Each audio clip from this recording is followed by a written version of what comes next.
Hello and welcome. I'm back with Lonnie Dupre. Some of you, and I hope a lot of you, got to see the interview I did with him prior to this in April of 2024.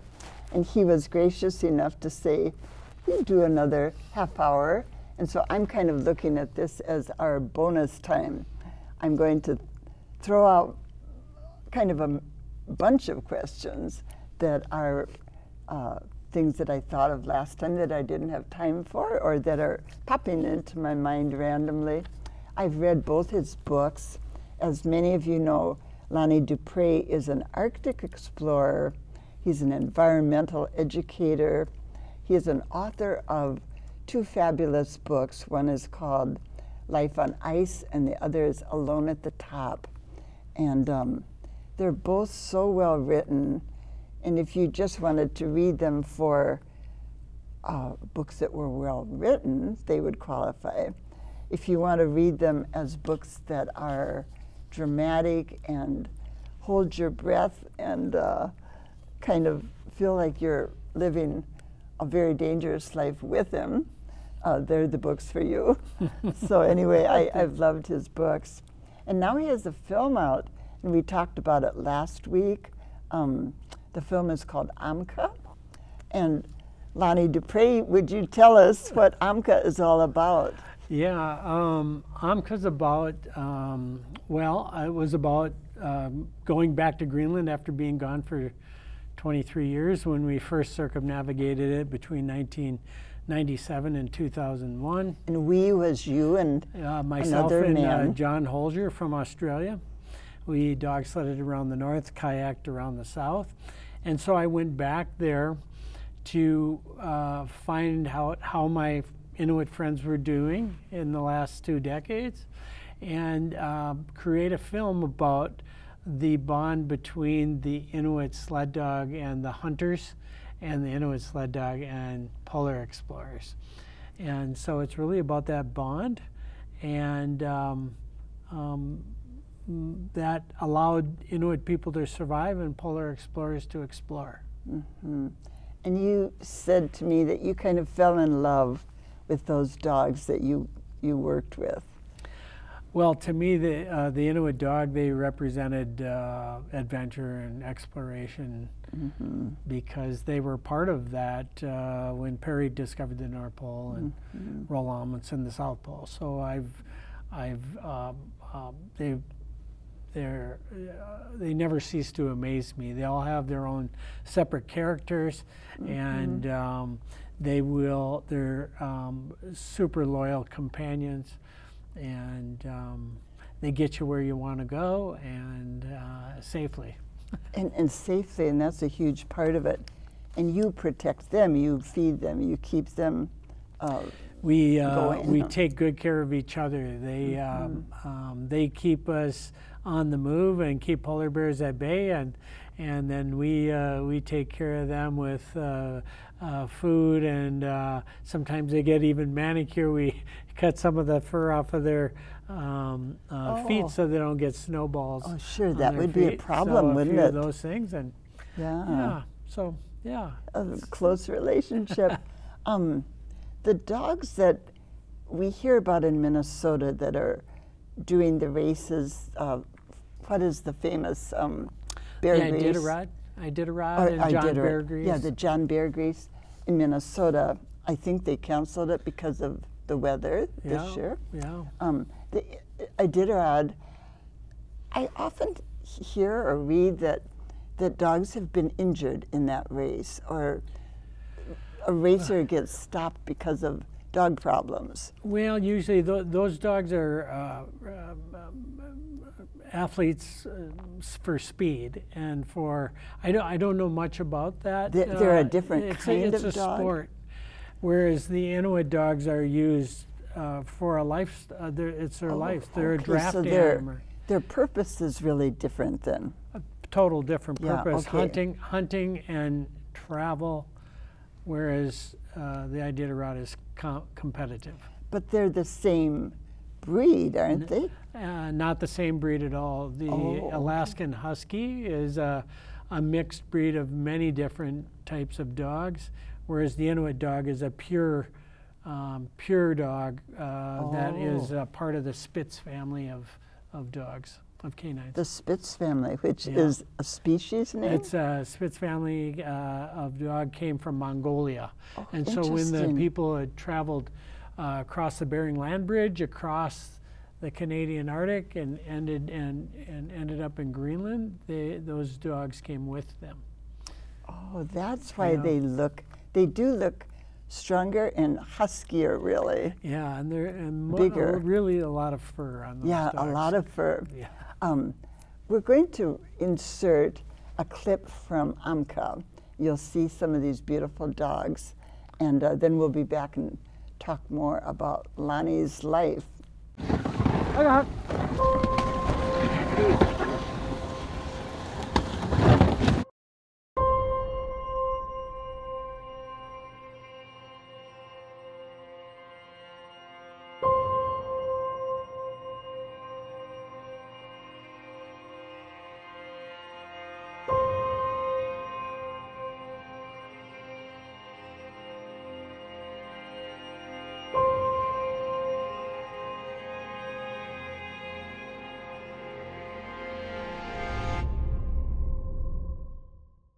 Is the joy that most people don't know. Just living in now.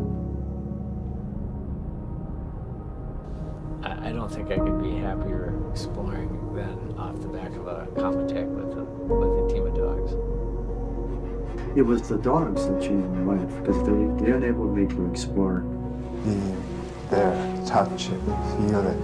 That's one of the most amazing things in the world, just to be there.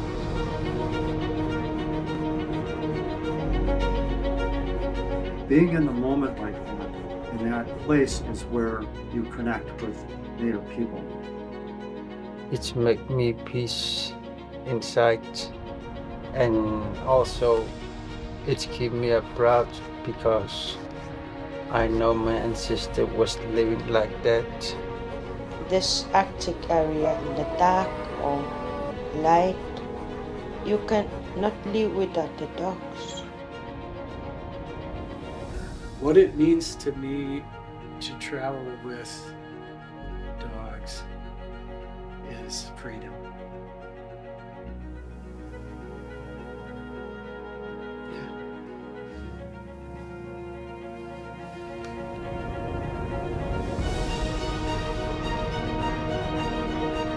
For me, the dogs were the avenue of going into this inaccessible land I couldn't even visualize. Our dogs are really tough. Without the dogs, our people won't be able to be here. You can put your trust in those dogs. They put their trust in you as well. The traditional knowledge is that's where there's hope. The Native people in the north don't go out to the wilderness, they're the wilderness. So long we have a sea ice, we need the dog team.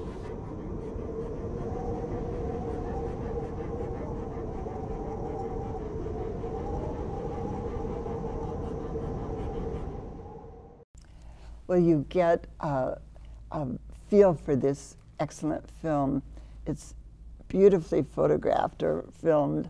And the life that is described in the film with the dogs and the lives really just living the life as they do is described by them, the Inuit people, as a very simple life. And that concept was so strong in the way they expressed it. They said they loved the simple life. We need to all go back to a simple life. Yes. And that was beautifully felt, but I don't know if we can become that basic again. Yeah. So we have a concept too. It's called "Live Simply to Live," and basically it's about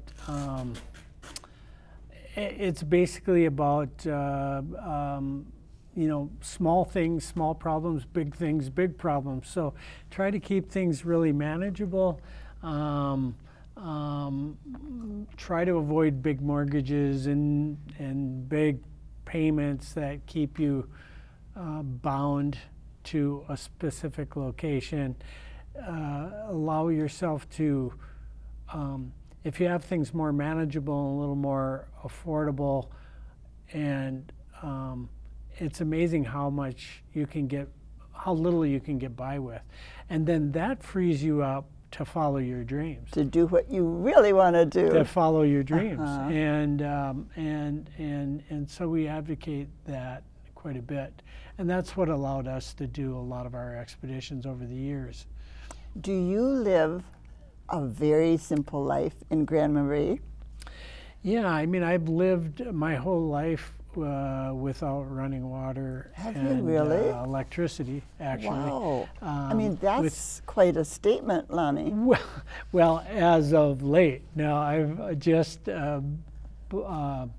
built a house, and I allowed myself to have some electricity and some running water. Okay. But up until now, you didn't?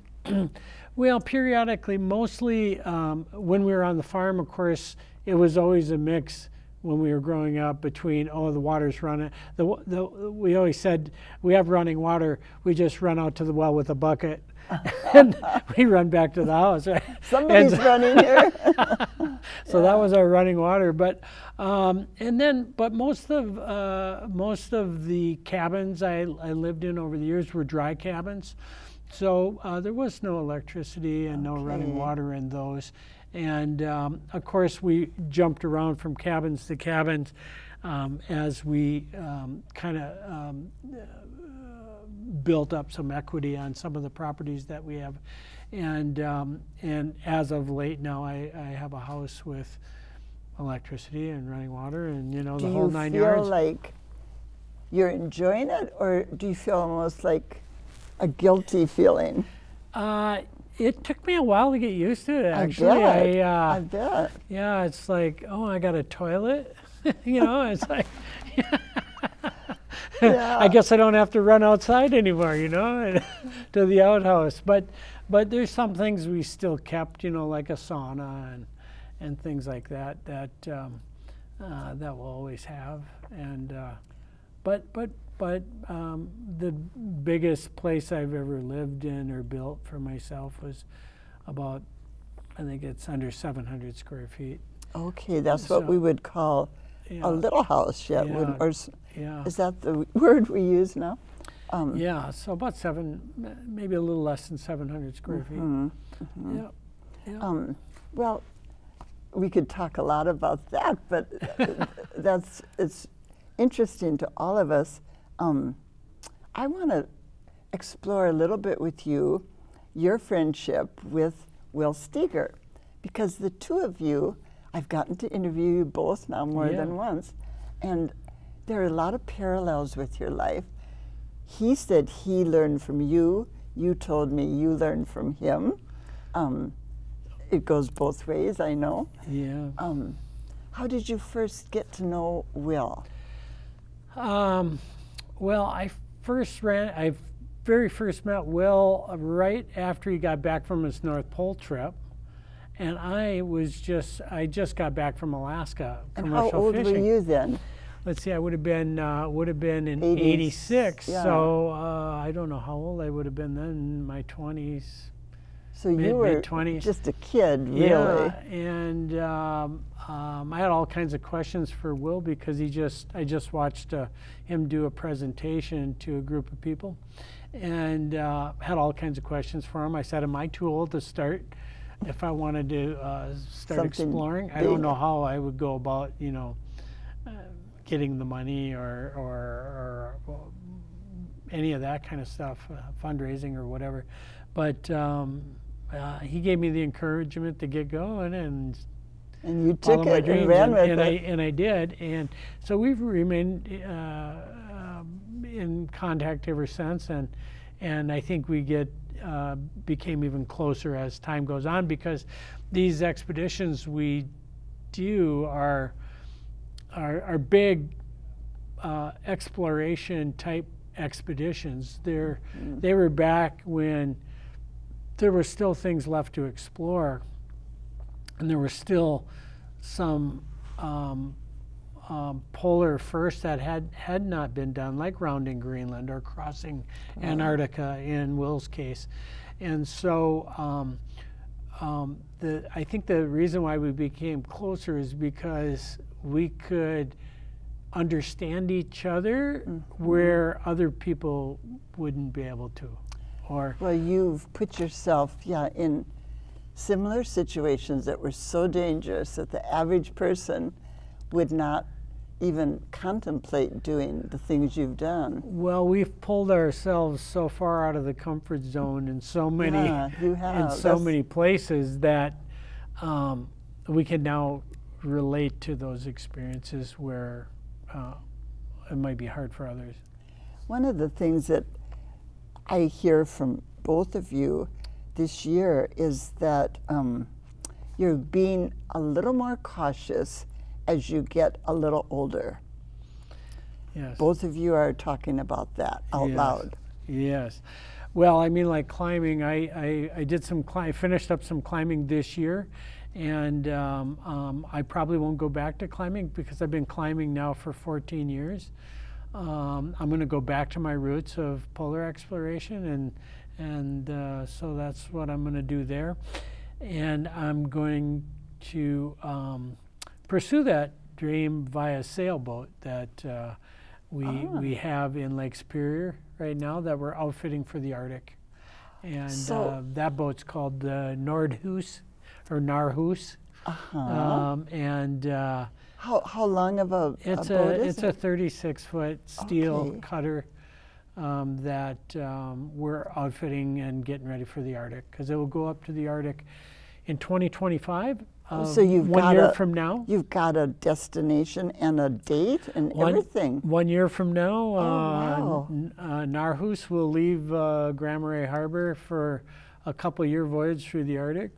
First stop Greenland, and then second stop through the Northwest Passage. Oh wow, this is so exciting! I didn't know about this. So how do you get it out of Grand Marais?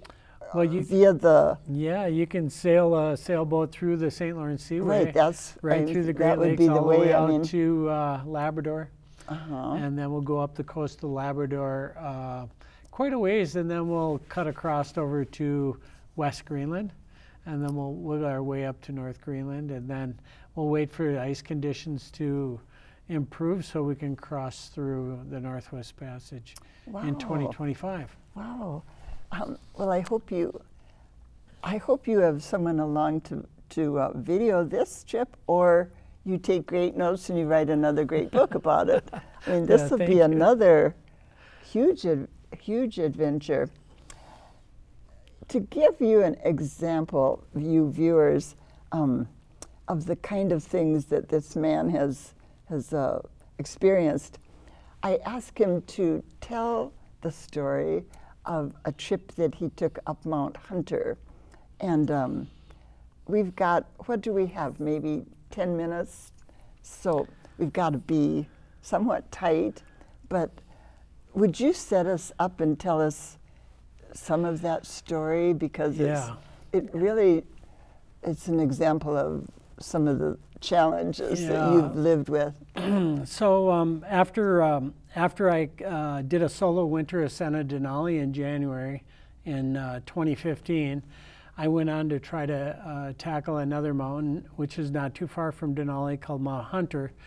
It's one of the most difficult 14,000-foot peaks in North America to climb because it's steep all the way around. I attempted that climb. I lost count maybe 7 times. Oh, wow. Tried a winter ascent on that mountain. You weren't going to let go. I wasn't going to let go. So on my last attempt, which was I think it was last year, I got up to 10,000 feet and heard that there's a little bit of wind coming. I pitched my tent on a ridge and dug it in, and that little wind turned into a hurricane, and I'm sitting on this little ridge in a little tent, and I was afraid I was going to get blown off. Yeah. And so I had a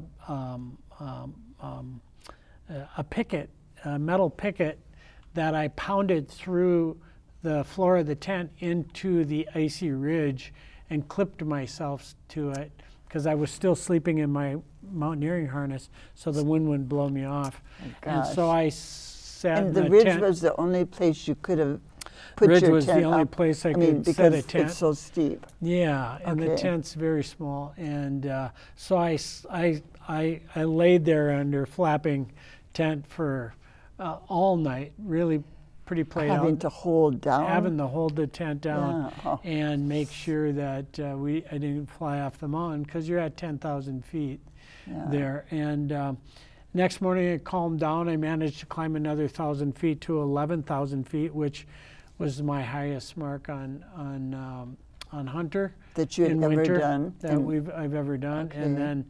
then down climbed. Down climbing using two ice axes and crampons facing into the mountain and climbed back down. Is that more dangerous than going up when you're... Down climbing is always a little bit more dangerous. That's what I had yeah, thought. because you can't always see where your feet are. Oh, gosh. And then I got down to my base camp, which I found got destroyed by a serac that fell off the side of the mountain while I was gone and took out my entire camp. And a serac is... And a serac is an overhanging glacier on the side of a mountain that just capped, a huge chunk of ice. So everything's buried at Everything's this point. buried, so it took me it took me a few hours to locate some of my gear And under this the piles of included ice. your food, right? This was my food, my clothing, one I tent. mean, so if you had my not s- found that, my sled, a lot of things. So had I not found it, it would have been a bit of trouble. But managed to find that, and I mean, that was amazing that they didn't get, pushed over the mountain, they being your things. oh yeah, yeah, for sure. So had you not found those, your bags and your food and everything, your sled, what would you have done? Could you have gotten, there was no place for a plane to Well, land. Everything we take with us, we don't have extras of anything because you can't carry everything and the kitchen sink with you. So Right. you just have very specific items that are tried and tested. And if you lose one of those things, it pretty much it could be just the stove, for instance, or a shovel, or something like simple as a shovel, and then your expedition's over. And so some of those lost items can be life-threatening, especially Right. if it's a stove or a shovel Because if you the need to dig down. temperature, remind everyone what the temperature is. Well, the on Mount temperature is Hood, Mount way Hunter. well. It varies from 10 below to 40 below zero, Yeah. and then you got wind Yeah. and it's in winter, so you got night. It's not light all the time like it is in the summer. So yeah, so it's very was So it was could a have very been, I mean, that could have been it. That could have been the end of your life if you'd not found mountain that climbing is stuff. very dangerous, and it's and the thing with wind is that even when you get a forecast of maybe just 20-mile-an-hour wind can funnel down these tight valleys and steep peaks and accelerate, so you can get a Venturi effect, and the wind accelerate to 50, 60 miles an hour. Wow. And so you just Wow. have to be super careful there all the time. If people want to get a hold of you, learn more about your very dramatic and interesting life, what's the best way? Well, if you can go to my website, lonniedupre.com, and it has most of my projects in there, and some of my background, and then we the trailer for Amka's on there as Right. well, so people can see that, and then the film will come out. We're going to have it on pay-per-view and Venmo at the end of this month, end of April. Right, okay, Yeah. that's really, really good to know. Are your folks still alive, Lonnie? My father had passed away, but my mother lives in Duluth. Does she follow your expeditions? She does. She does. Yes. Yeah. How does she handle it? She's well. I've been doing this my whole life, even when I was on the farm as a kid. So she's. I think she's numb to it pretty much, and I always seem to come back. So. I suppose she's had to toughen up in the sense of not letting herself go to the most fearful places. Right. Yeah. Yeah. She's pretty good at that. So. Were you, as a little boy, ever interested in doing anything else besides wild adventuring? No, I mean, I really didn't know that this was the avenue I was going to take until I was in my early 20s. Okay. And then after Alaska, I pretty much knew. Did you go to college? I didn't. I went right from high school right directly to the fishing boats in Alaska. Oh, that's right. Yeah. Okay. I needed adventure so from the in my farm life right away to the Alaska fishing. Yep. I mean, quite a change there too. Yeah, and that was quite a learning experience. I bet. That's I got quite a college education in Alaska. I bet. I bet. Yeah. The young one on the trip and all. Yes. Well, thank you again Thanks, for Mary. really interesting. It's been a pleasure.